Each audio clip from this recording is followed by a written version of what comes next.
Hey Duke basketball fans, welcome to episode 3 of the Duke Basketball PhD course. I'm Pete Winkler, Duke basketball superfan and self-proclaimed professor of Duke basketball. In this course, I take a look at the rich and outstanding history of Duke basketball over the last 50 years.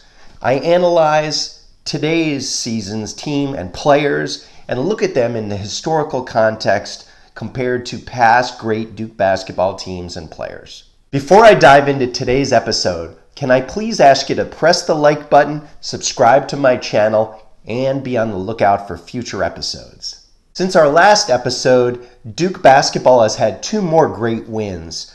Last Saturday at home, 73-48 over Virginia, and then on the road on Monday night, 79-64 at North Carolina State in Raleigh.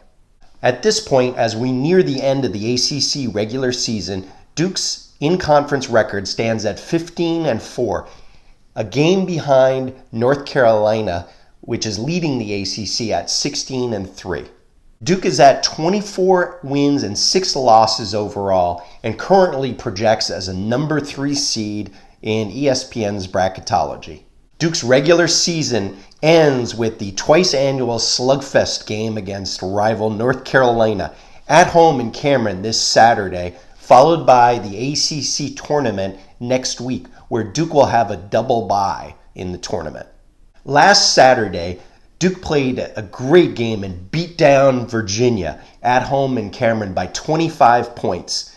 Its second straight 25-point win at home, following up on the lopsided drubbing of Louisville last week by 25. But this time the beatdown was against a much better Virginia team, which is 3rd place in the ACC right now. It was an excellent performance by Duke in the first half, where they jumped out to a 14-4 lead and then continued to play excellent basketball and went into halftime leading by 22 points, 40-18.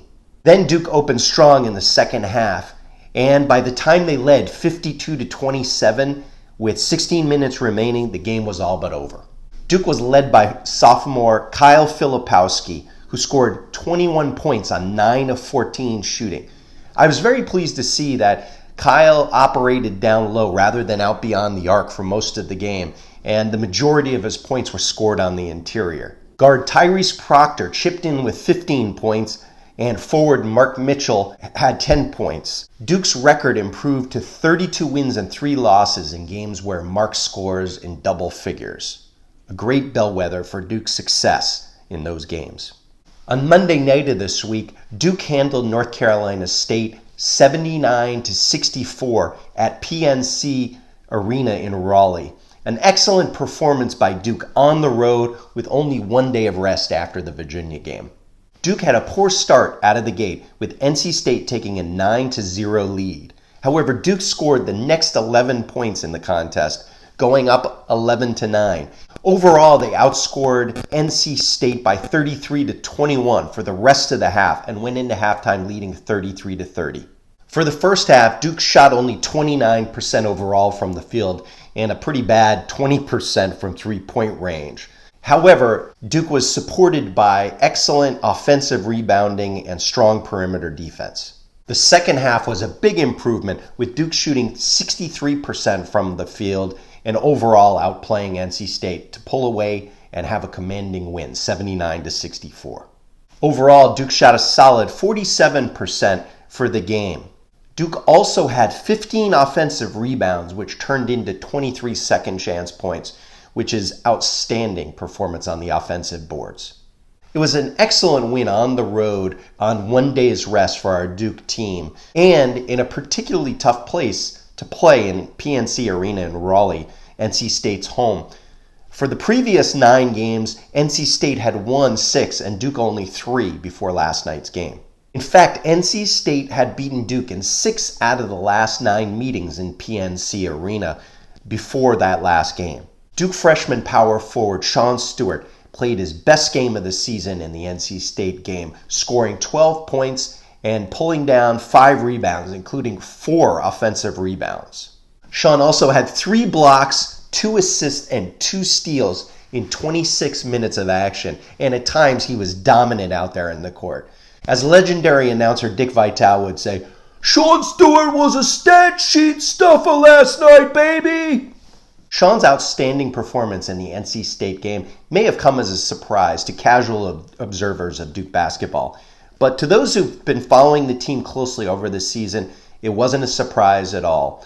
It was just in line with our expectations that if Sean got more minutes on a sustained basis, he would play better and show his stuff. And he did. With both Kyle Filipowski and Ryan Young getting 2 fouls each midway through the first half of the NC State game, Sean Stewart had his opportunity to play extended minutes, and he really shined. Great job, Sean. Duke also got another great performance from senior guard Jeremy Roach, who scored 21 points. Jeremy was a true floor general and leader for Duke, and he continually took the ball to the rack and converted on nice inside plays. With Jeremy's senior leadership and the entire Duke team coming together, Duke is poised to make a deep run in the upcoming NCAA tournament. It reminds me of another great Duke team who had senior leadership and a trio of outstanding talented sophomores and made an amazing run to the NCAA championship in the 2000-2001 season. That great Duke team was led by senior forward Shane Battier, who averaged 19.9 points and 7.3 rebounds per game. The trio of outstanding sophomores on that team, including Jason J. Williams, who scored 22 points per game, forward Mike Dunleavy Jr., 13 points per game, and also Carlos Boozer, who scored 13 points per game and averaged 6 rebounds per game. You may remember that excellent Duke team also had four-year starter Chris Duhon at point guard. It was Chris's freshman season, and he was just getting his legs as the team leader and point guard. On January 27th, 2001, second-ranked Duke went to College Park to play at its hated rival, number 10 Maryland, on the road. As most Duke observers will remember, that Maryland team was loaded with talent, including Juan Dixon, Steve Blake, Lonnie Baxter, and others, and always gave Duke fits, particularly on their home court. The talented Maryland team had the edge in the game for most of that game, and particularly in the second half. They were leading Duke 90-80 with 1 minute and 1 second left on the clock. The Maryland partisan crowd, always hateful of Duke, broke out into a chant against Duke of "overrated" with about a minute left on the clock. Then, in an amazing, lightning-quick display of talent and determination, Duke had several steals and three-pointers and made up the entire gap of 10 points within that minute to take the game into overtime, where Duke prevailed 98-96. Maryland coach Gary Williams and the entire Terps team were devastated by the loss on their home court, snatching defeat from the jaws of victory. Duke finished the regular season at 13-3 in ACC conference play, tying North Carolina for the conference championship in the regular season. And Duke was 26-4 overall going into the ACC tournament. In the ACC tournament semifinals, Duke met Maryland for the third time that season, with each of the teams having split the previous two games, winning one apiece. In that third matchup against Maryland, Duke prevailed 84-82 on a Nate James tip-in with 1.3 seconds remaining, boosting Duke into the ACC tournament finals against hated rival North Carolina. In that third game against Carolina, Duke prevailed in a blowout, 79-53, propelling Duke to a number 1 seed in the East region of the NCAA tournament. In the NCAA tournament, Duke marched briskly through the East region competition, beating Monmouth, Missouri, UCLA, and USC in succession. All of the games were won comfortably by 10 points or more.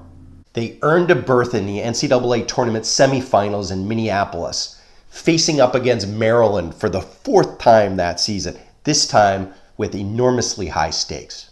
Maryland came out of the gates on fire in that game, shooting to a 39-17 lead with 6 minutes and 57 seconds on the clock in the first half. Duke looked beleaguered for much of that first half, but they began chipping away at the big lead late on in the first half and went into halftime trailing 49-38, a manageable 11-point deficit. Duke came out strong in the second half, built momentum, and ended up outscoring Maryland by 22 points during the course of the second half to take the game 95-84 and earn a berth in the NCAA tournament championship game against the University of Arizona. Fifth-ranked Arizona was led by stars Richard Jefferson, Gilbert Arenas, and Channing Frye, and coached by legendary Lute Olson. Duke played well, in particular with Shane Battier leading the way and Mike Dunleavy shooting out the lights, and fought off a hard-charging second-half comeback by Arizona to take the game 82-72.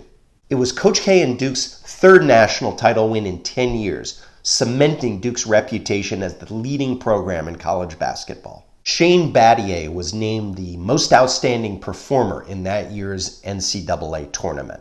Shane's senior leadership and elevation of his play, both on the inside and the outside, were key and the critical X factor in elevating Duke's game to championship level that season. Shane's combination of inside and outside shooting, rebounding, defense, and fiery senior leadership were an amazing combination that led Duke to the title. For this season's Duke team, can Duke senior Jeremy Roach be a similarly inspiring and key player to help elevate Duke for a deep run in the NCAA tournament and to a championship? Time will tell. The next few weeks will tell all. I have a very good feeling about this Duke team's prospects. Okay, that's a wrap for the third episode of the Duke Basketball PhD course.